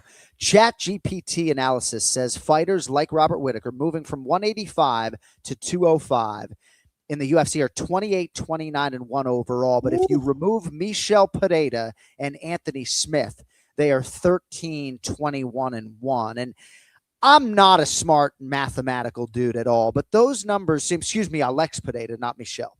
So I am not that smart, right? But that seems kind of something that might bolster a Krylov argument. No, like that's pretty telling that fighters have not fared particularly well. And that's a move that a lot of fighters seemingly try to make at one point in time. And it makes a lot of sense why it wouldn't. Again, you've been fighting at one weight class your entire life. That's what your normal size is. It's what you've been working out at, fighting at, competing at, everything. And now you're adding on weight and doing something new at a later point in your career where everything gets more difficult. You're fighting an uphill battle. I know, like, the trainers and that camp, that side's going to turn to all the positives that you're going to get out of it. But from a handicapping perspective, I just see a lot of negatives in moving up in weight class against the naturally bigger guy. They should always have the edge. Like, I don't see how one man moving up and fighting the bigger guy is going to give the smaller guy the advantage unless he's just that much faster and able to carry that power up. And with Whittaker, I just don't see that being the case here with Krylov. Again, I think Whittaker will have success in this weight class because he's just that kind of fighter. He's elite no matter what weight class he's at. But I think it may take a little bit, a couple rounds, if not a couple fights, for him to get comfortable there. And I think Krylov is in a good spot, you know, with decent momentum coming in off a win finally. Very interesting. Thank you, Cody. All right, flyweight division, Lone'er Kavanagh. I like that Royval called him Loner. Lone'er Kavanagh, minus 225. Brandon Royval's plus 185. Royval seemed in fine fettle with us earlier today. He had a big 2024, right? And then 2025, not so much. The losses to Van and Kopp, but still one of the best in the world and trying to sort of stay that way against Lone'er Kavanagh, a guy that Ken Flo has touted for a while. Yanni, what do you make of the Fly guys here? Here's another spot where I don't want to be boring, but the bottom line is pick the winner. It's Kavanagh. But from a betting perspective, I just don't see all that much value, especially as that line continues to climb. He opened minus 170, got the minus 180, got the minus 190. Now you're looking at minus 225 against an obviously dangerous Royval. He's coming off back-to-back losses. But as I always say, when in doubt, zoom out. We zoom out. He's 5-1 prior to those losses. And he has a huge edge in strength of schedule. That 5-1 run was against guys like Moreno and Taira. So again, he's being discounted here because of that back-to-back losses, coupled with the perfect storm. Kavanagh coming in off a win against a name like Moreno, where he got a bonus. So you expect him to come in overvalued. The market's doing exactly what it's supposed to do. And that's correct itself towards the side of the Kavanagh. Because he's going to attract the money. Like, that's where I expect a lot of the risk to come in. And if the last line continues to climb, I'm going to be forced to bet Royval only because, at least on paper, I don't see disadvantages in the striking, better strike differential, higher knockdown rate. And we know how dangerous Royval is on the ground. He can give up minutes by being comfortable on his back, and that'll lose you, around here or there. But again, if they keep betting Kavanagh up, they're going to force me to get to the window with Royval. And I just don't want to do it because, again, I have a gut too. And my gut tells me Kavanagh gets the W, but I tried not to follow my gut and follow the math, and it served me well. So for me, it's a pass right now, but get me up to plus 220, 210 range, and I'll get interested in Royval. Makes a lot of sense. Kavanagh, 10-1, Ken Flo, 27 years of age. Great Britain top team out of London. He's well coached. And you've used the adjective special to describe him prior. Your thoughts on Kavanagh against Royval this weekend, brother? I think he's a world-class striker. When he's putting it all together offensively, defensively, I think he's really sound. Maybe the weakest part of his game, maybe defense a little bit. I also think, getting that loss out to Charles Johnson is going to suit him well. It's like he knows what that's like. And now I think we're seeing the real Kavanagh out there. His performance against Moreno, I think, was phenomenal. that is going to build some serious confidence as he goes in there and faces a very dangerous guy in Royval. And I love what Brandon was saying, not only as far as his breakdown of the fight, but what he's doing in training to become a better fighter. Royval is another one of those guys who can be really good at luring you into a very chaotic fight. I think that's where he thrives. I think Kavanagh has to be very careful with that, and being the less experienced fighter, he's going to have to be really disciplined in this one. I think it's a dangerous fight for him, but I like Kavanagh here as well. I think that he's feeling comfortable in the UFC, and I think he's going to build momentum off his last fight or so. All right, that brings us to a featured bout in the bantamweight division that really piques my interest. Corey Sandhagen -148. Mario Bautista is +124. So it's a rematch, Gianni, of a 2019 fight. Mario Bautista, as you guys know, was 25 years old at the time. He was making his UFC debut on short notice. Since that loss, which came by armbar 3.5 minutes into round one, Bautista is 11-2 in the UFC. Sandhagen is 8-5 in the UFC, but twice he has fought for the title. He has fought all of the best guys in the division, but a huge opportunity for Bautista. Thankfully, Sandhagen signed on the dotted line. Gianni, who do you like, Sandhagen the favorite or Bautista the dog? Well, this is one of those fights where you're going to get most of the sharp bettors. They're going to line up, I think, on the Bautista side. Consider this, a coin flip. A lot of recreational bettors will probably be on the Sandhagen side, and the trends support that. I mean, he won the first fight, but he was a big favorite, -500, 600 favorite. So obviously a much different situation this time around. But still, that trend holds true. The winner of the first tends to win the second 6.5, close to 7 out of 10 times. And if they're favored in the first and favored in the second, it's even higher than that. So obviously there are advantages, regardless of what year it took place. We have a big enough sample size that you can't argue it. But with that said, what's the price? And with Sandhagen, you're looking now where break even about 60%. And I think that's fair because he's coming off, 2 of 3 losses, but it's against Merab and Umar. So obviously the stiffest of competition, but Bautista's one of those guys that just continues to get disrespected in the betting market for whatever reason, because he lacks the finishes, I think. And he lacks that flashy persona that, attracts fans, I think. And because of that, you've constantly been able to get value on someone like Bautista, and he just continues to win. He's won 9 of his last 10 fights, and he's, coming off a finish as well, and he's still getting plus money. That's attractive to someone like me. I'm forced to bet Bautista, whether I like it or not, because on paper, it appears to be a coin flip. It really does. And again, the data is almost identical. If you look at their grappling data, especially, it's almost exactly the same. The percentage of time they're in control, percentage of time they get control, their takedown defense, they even face the exact amount of takedowns in their career. Like, their data on paper is as even as you're going to get. To me, that's a coin flip, and that forces me to bet the dog. But it's a spot where I think Corey does get it done, but there's just no line value there, and I'm going to have to take the plus money. Put me on Bautista.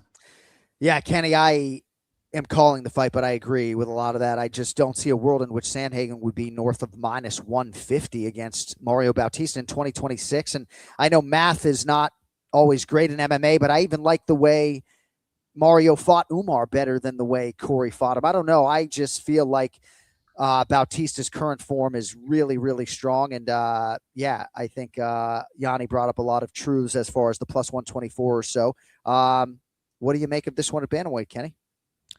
Very, very interesting fight. I think for Sandhagen, he definitely has to go into this one believing he's facing a completely different Mario Bautista. I think Bautista, is riding high on confidence. I think he's dangerous with his power. I don't think he's the most sophisticated striker. So in that regard, I think Sandhagen can let his striking shine. But even Mario has said, like, hey, listen up, this fight is not going to take place on the feet. I'm going to look to take this guy down. Now, the big question is, can he employ the same kind of game plan with the same amount of success that a Merab Dvalishvili or a Umar Nurmagomedov did before?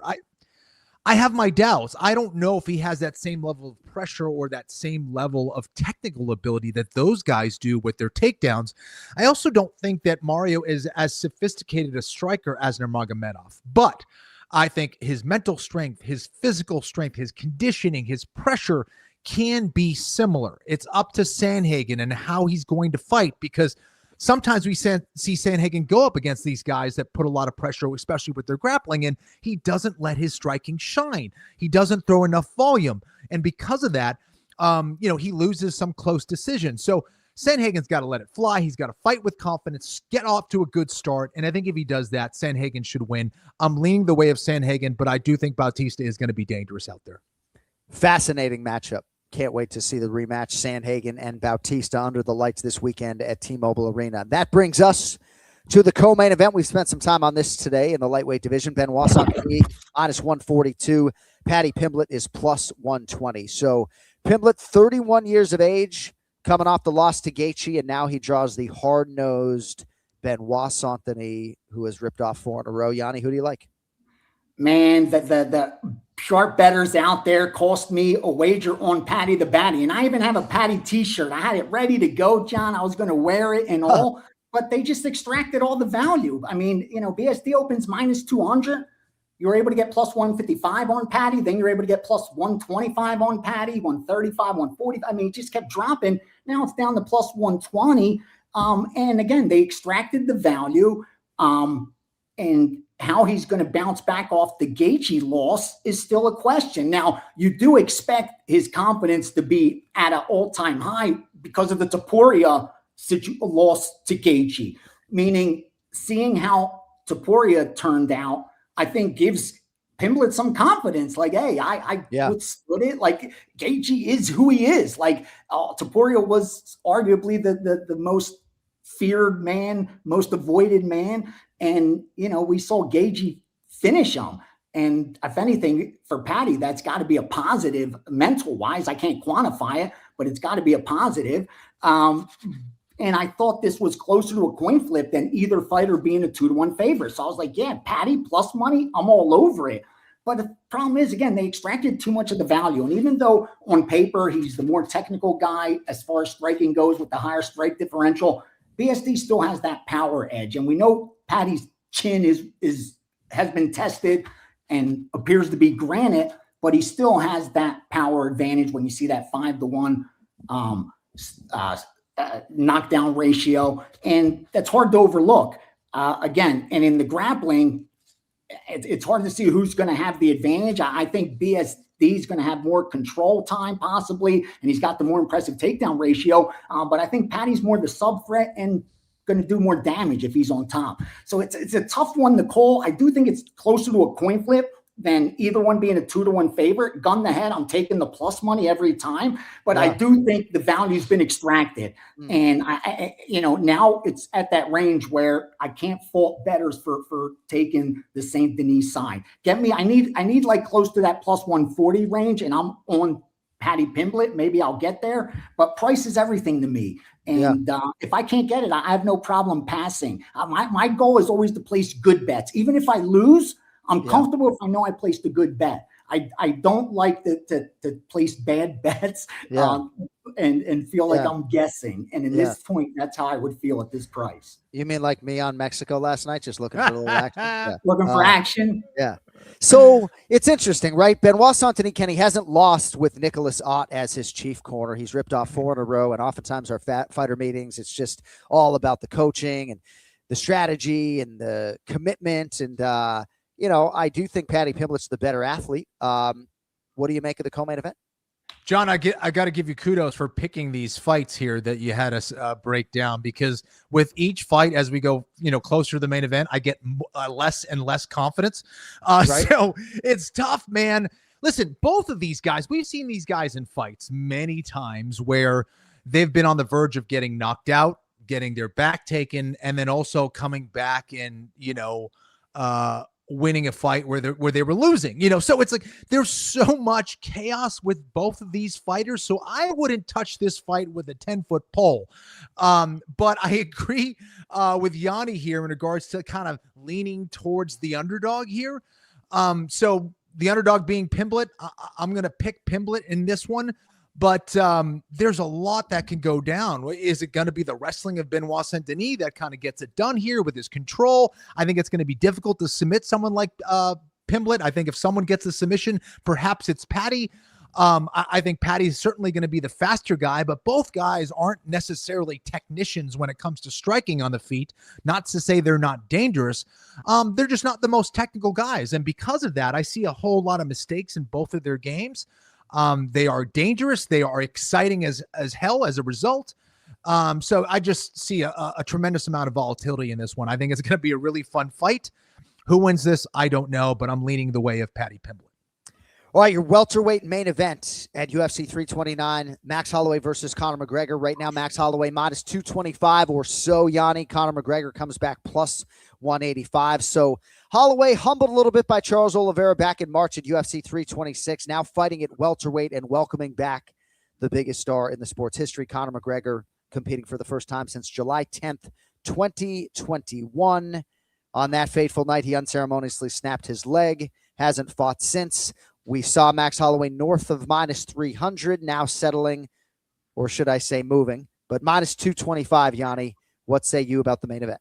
Wow. All right. Now, this is, for me, a real easy type of matchup from a betting perspective, because I'm a value better. Like the reason I am my seat is because I'm able to uncover inefficiencies in the betting market, nothing else. Like, I'm not the X's and O's guy. I'm not the MMA historian, nothing like that. But I win long term. That's the bottom line. And not the talent, but that's why I've been able to win 6 out of 7 season in the line and 1 losing year documented since 2020 in MMA, because I only look to bet. I look at it from a market perspective and nothing else. So for this fight, the bottom line is the only way I could look to bet it is it's Max Holloway or pass. The market's made this easy for me. And let me explain it from my perspective quickly. And for Kenny, this is like Bitcoin. If you're constantly buying at the high and selling at the low, what's going to happen to you? You're going to lose money. There's no way you're going to beat the market. If you're constantly buying the top and selling the bottom, you're going to lose money. Well, sports betting is the exact same.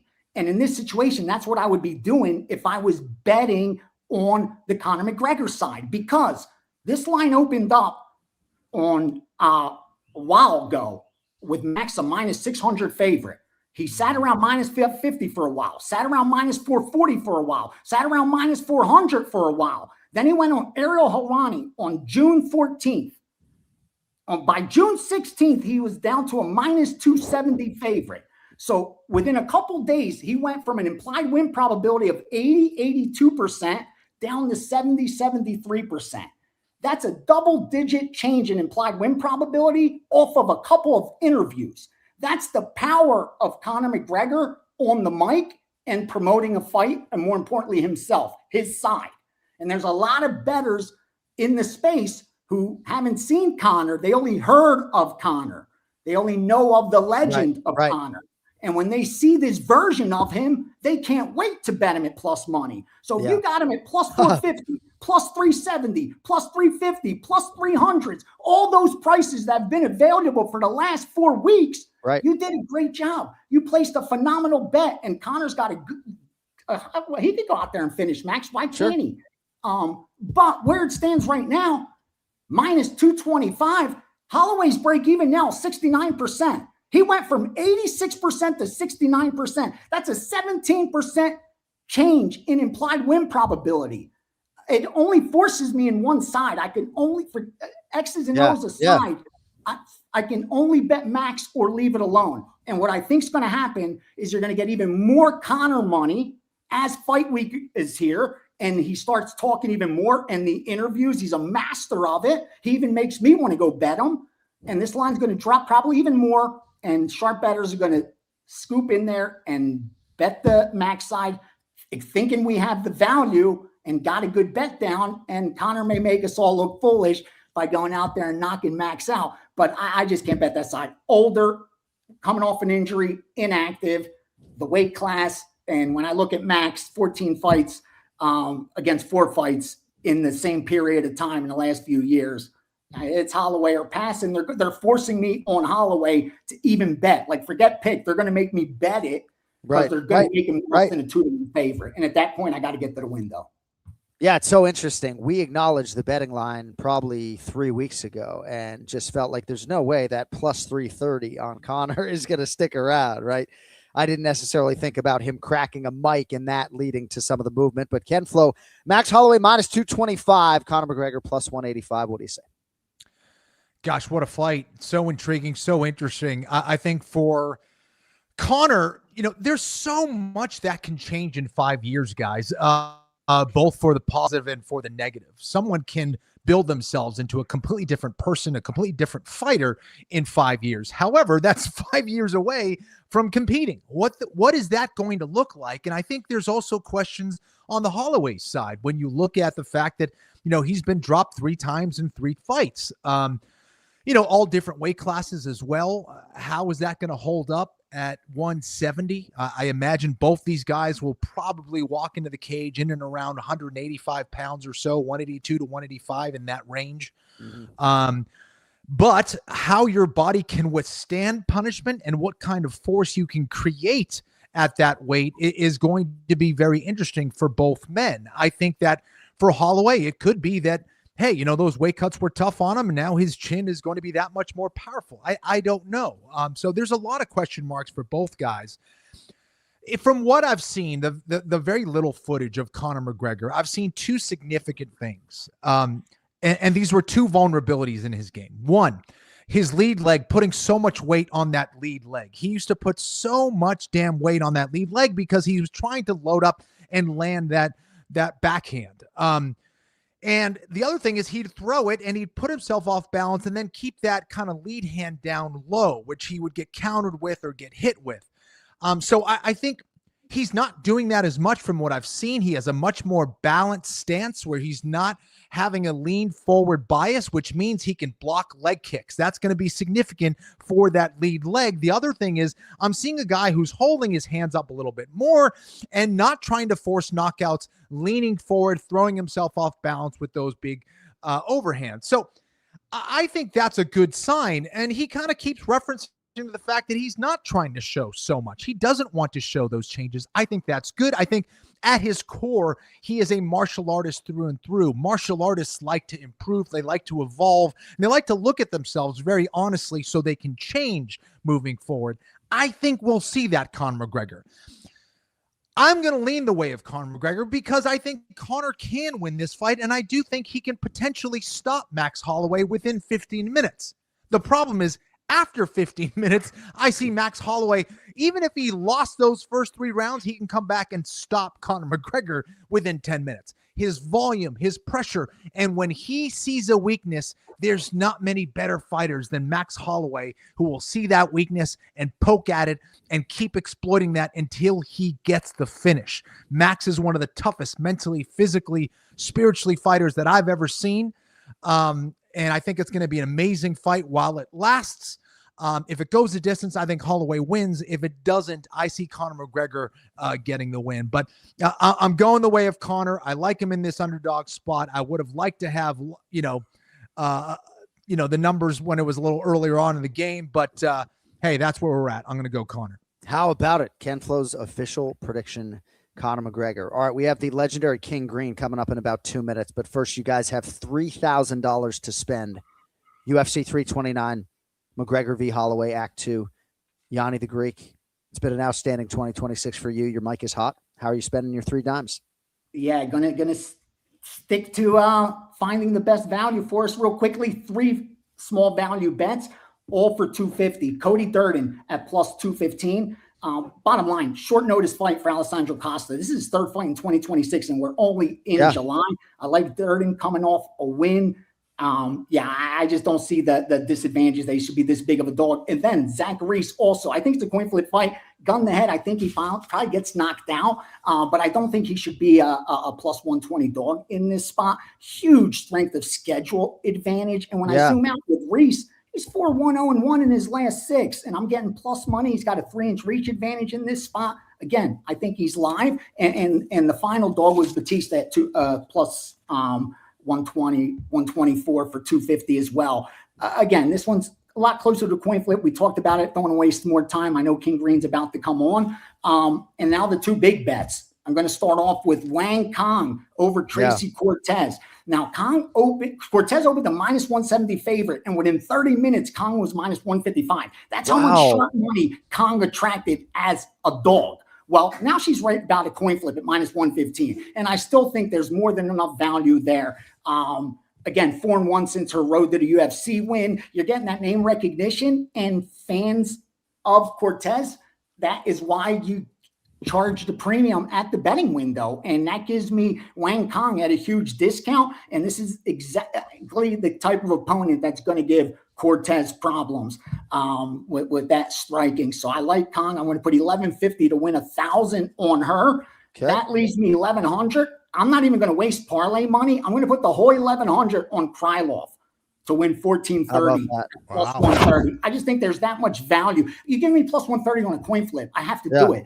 Win or lose. And not going to waste time on the reasoning, but I think I have the physical advantages. And again, fading Whitaker, which I don't think you have to rush to get to the window. I think this line will probably climb in favor of Whitaker, even with sharps on Krylov, because again, Whitaker always going to get that money at the window. So no rush if you agree with me. All right, I will recap those on the back end of the show, but Ken, Flo, $3,000. Go ahead, my man. I'll keep it quick. Ellison, I'm going to sprinkle just $50. Let's see what happens. Let's see what happens. Yanez, $1,000. King Green, $450. Kavanagh, $500. Sandhagen gets $500.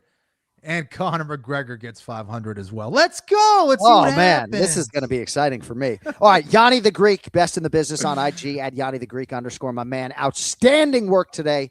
Thanks for the OT. We will talk to you in a couple weeks, my man. Thanks for having me. Best of luck to all this weekend. Whether you follow or fade, just do some damage. Thank you. Amazing job by Gianni the Greek getting us primed for UFC 329. All right, our final act today. Last but not least, what an absolute mixed martial arts legend. King Green, 34 professional wins, 30 appearances in the UFC, and kicking off the main card at UFC 329 against Terrence McKinney. It's good to see you, brother. How we doing? Can you hear me? Can't hear nothing. You can't hear me. All right, Cody, maybe you can take the king in the back. I could hear him loud and clear. Yes. So, but very interesting to see you guys spread around that action. I can't believe you went $50 on Ellison. Like, that's a big number, though, right? You can really change some lives, you know. I know it. But so King Green made his UFC debut February 2nd, 2013 at UFC 156 against Jacob Volkman. And if you remember, right, a lot of people wanted him to just shut that dude up so badly. You got me, King? Yeah, there we go. Thank you, brother. I was just talking about your UFC debut against Jacob Volkman at UFC 156, and like everybody wanted you to like beat him, and yeah, got the job done, got the bonus and everything else, you know. So, great to bro, be here. Thanks so much. It's an honor. Thank you, man. Well, we appreciate your time. I know it's fight week. We won't keep you long, but it's been an incredible UFC career for you and an incredible 2026. And, you know, when I think back to some of our early fighter meetings and you talked about your kids, Jeremiah and Isabel and Jacob, and wanting to get them houses, and, you know, look at you now, man. I mean, look at what you have accomplished. And when I see the way the fans respond to you, it's got to feel pretty good that, you know, you've sort of, you know, extracted so much benefit from a career that you've devoted so much to. Yeah. Dana said this thing wasn't a career. I've created a career out of this thing. You know, we're going like on year 14, I think it is. And so that's amazing. I started out to get my kids homes. Now I got 7 homes. So I've worked my ass off, though, bro. I've worked my ass for every dollar I got. No doubt. And I think I speak for the fan base when I suggest that you should have been bonused for Zell Huber. You should have been bonused for Jeremy Stevens. I know you take the finish bonus, but, bro, I mean, they changed the bonuses to 100K, and then you do to those two guys what you did. It's just crazy that there, I guess, I don't know, competition on those nights. But, bro, I don't know what happened. You know, bro, you know. But, hey, it's that's not what's important. What's important to me is proving that I'm one of the greatest fighters to ever do it, you know? Yeah. There's guys like Kenny Florian who came in and has some timeless fights and done some great work, you know? I just want to be remembered for my work also. You certainly will, man. You know, you've stayed so busy, man. What kind of training routine do you do in order to keep this level of consistency over the course of the year? It's like you're fighting every few months, man.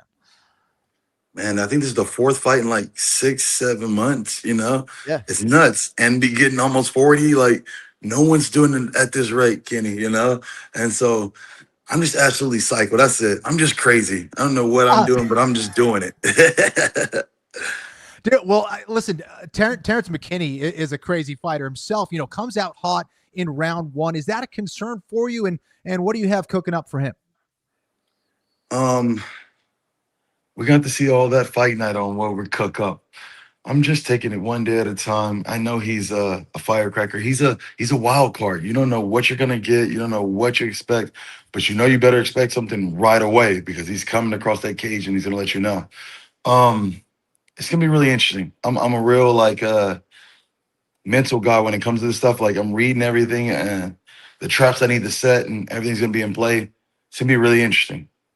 King Green competing this weekend at UFC 329, joining us live here on the Anik and Florian podcast. So you will be 40 on September 9th, right? Mm-hmm. But you're like a different 40 than me turning 40, right? Like when I'm 48 now, right? But like I turned 40, I was like, fuck, man, like this is just terrible, you know? But like, look at you, you know, it's like you're still beating the best fighters in the world. You're still fighting like a prime King Green, you know? So how do you feel as a human being, as a man, as a father, approaching a birthday that for a lot of men is a hard one? Man, I feel blessed. I feel chosen. I feel this is my time. This is my time to give back. And it took me so long for me to get here where people were actually paying attention to me. And so I wish it would have been when I was 27. I wish it would have been when I was 33, you know, and I was coming on these win streaks. But now people are looking at me now. So I'm just taking advantage of the situation. So is there anything for you in the fight game that you would like to accomplish other than continuing to chase financial freedom and to set up the life that you want in your 50s and your 60s and beyond? Like, is there a name? Is there a title? Like the BMF belt could come your way, certainly maybe sooner than the undisputed, but who knows? Like what is there left to accomplish when you've beaten 34 men in mixed martial arts? You know, it's always been about the dollar amount. Yeah. For me personally, like it's the little things. Back to what we're saying about the bonuses. I want to be one of those guys who considered like, hey, he's the bonus guy. And like you said, if I got the last two, now I'm up there with Justin Gaethje, who's the leader. I'm kind of around those, I'm around the best. And so I can show, hey, when I leave, that guy was a bonuser, you know? He was an exciting fighter and something to watch out for. And so that's the reason I even brought up the bonuses, is just like, that's my only accolade I can get now that I really want, you know? The other thing is the BMF title. You know, if I had the honor to go fight for that, that would be last on my list is BMF shot, you know? I want to show people that what fighting is, I'm still trying to keep it alive. Where real fighting is real fighting. I feel like some of the newer fighters are watering down the brand and they're bringing out this other stuff that I'm like, that's not exactly fighting. It's fighting, but it's not exactly what we do, you know? And so keeping something alive that's traditional, like rock and roll when it first started, then it started becoming all this other stuff. It's like, no, it's I'm trying to keep it. Yeah, I'm trying to keep it exactly what it's supposed to be, a fight. Like Nate Diaz brought it to me, was like, bro, when you look in the internet, you want to see a fight. You don't want to see two guys just hugging each other. That's a wrestling match or a jiu-jitsu match. You want to see a fight. Well, and I just hope the paycheck dovetails with the fact that when they have Conor McGregor back for the first time in 5 years and they want to kick off that main card, whose number are they calling? Yours, right? They're calling your name. And if you take it all the way back to like March of 2025, the Hoofy fight, bro, you got like 5 fights in like 16, 17 months. I don't know that anybody, Kevin Holland included, you've been the most active guy in any division and doing it at 55. So, hey, beast. The biggest tank with all the biggest shark. I'm the oldest guy around who's doing it the most, you know, it's like, it's unheard of. But you guys are really in the trenches. You guys are really in the war, so you guys can get it more. You guys understand, but the average fan doesn't get it. Like what I'm doing right now is unheard of. Well, congrats on all your success. We'll see you in the fighter meetings in a couple days, my man. And I really think that if you beat Terrence, you call for that BMF belt. I think it's not too far off. So I got one more thing. We'll close out the show with this. So we're fighting Terrence. And I'm hurt, and I hear somebody say, I don't have to fight Terrence. They're like, you should be going somewhere towards the BMF title, fighting something else, you know? And they're like, why are you taking this fight? Yeah. Chael Sonnen and his buddy was asking me, and I didn't want to tell them. Then I finally told them, I'm fighting Terrence because Terrence and I are supposed to be friends. I was just hanging out with Terrence like a week or so before we got offered the fight. And I'm talking to him like, bro, I'm like, I just got on this 3-win streak, and all of a sudden I see Terrence is calling me out. I'm like, what? Like the homie's trying to fight me?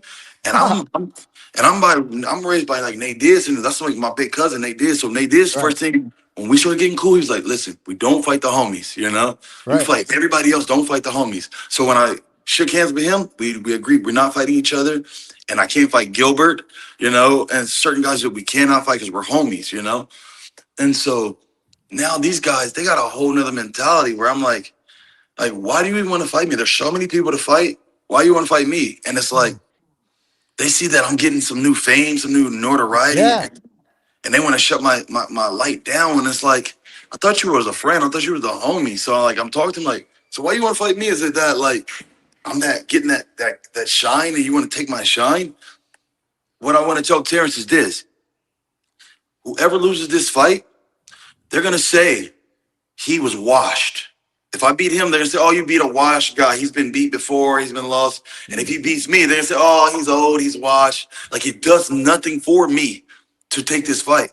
But when I was explaining to Terrence, I'm like, we're homies, bro. Like, there's so many other people in this thing we can fight. Like, go build your wave somebody else. Go build your wave, you know? Right. So Terrence like, cool, I get it, bro. I'm not going to fight you.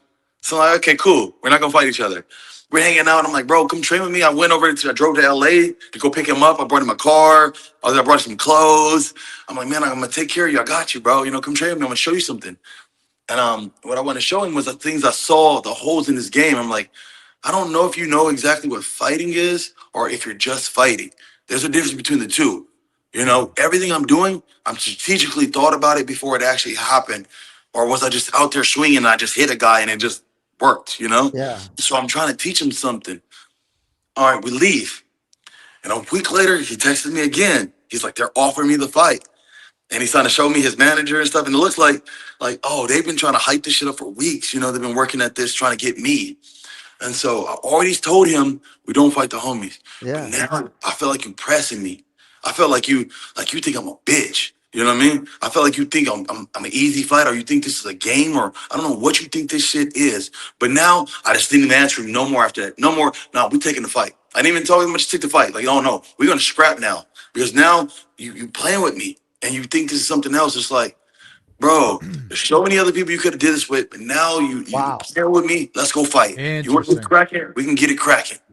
Inland Empire's own King Green get me all sorts of fired up for this weekend. That's crazy, right? Because yes, in terms of straight contention and the bodies that you put on paper, right? Yes, this fight, I guess I probably should have asked the question, but yeah, it doesn't make sense because you're maybe a win away from the BMF and he's probably nowhere close to it. But wow, interesting backdrop to this one. And yeah, that's so now we got to fight. We're friends. We got to go fight. It's personal now. So, okay, let's go, bro. Like, you think this is something that, like, I'm going to show you this dance right here is a little different than anybody you done danced with before. I'm going to knock your ass out. Can't wait to see it, my I man. love We the appreciate mentality, the man. time. The absolute legend, King Green, with us on the Anik and Florian podcast. Bro, we'll see you in 48 hours, my man. Safe travels. Appreciate your time sincerely. Boom. There he is. King. How about King Green closing the show for UFC 329? Yeah, some backstabbing stuff there a little bit from interesting from Terrence McKinney. And Terrence McKinney has 8 round 1 finishes in the UFC and actually has never received a bonus, which I think is pretty interesting. But it's been crazy, right? To think back to some of those early fighter meetings with King Green. And he's like, you know, I want to get Jeremiah a house and Isabella a house and Jacob a house. And he has 7 houses. Unbelievable. So That's awesome. So I want to finish with this. So when you post something on Instagram, you never necessarily know what people are going to respond to. And so I posted an Instagram video of my voiceover, and this was my voiceover, and we'll pull the sound up a little bit on this as it goes. But this was my voiceover for King Green and Terrence McKinney. And so this is a voiceover that eventually will be, and if you're watching on YouTube, you see me just going crazy, arms flailing. Like I look like a complete lunatic. If I was trying to attract the opposite sex, I certainly would not share this video. Tonight, the electric lightweight seeks to build upon his first-round finish of Nelson in March by adding another rapid stoppage win to his already considerable highlight reel.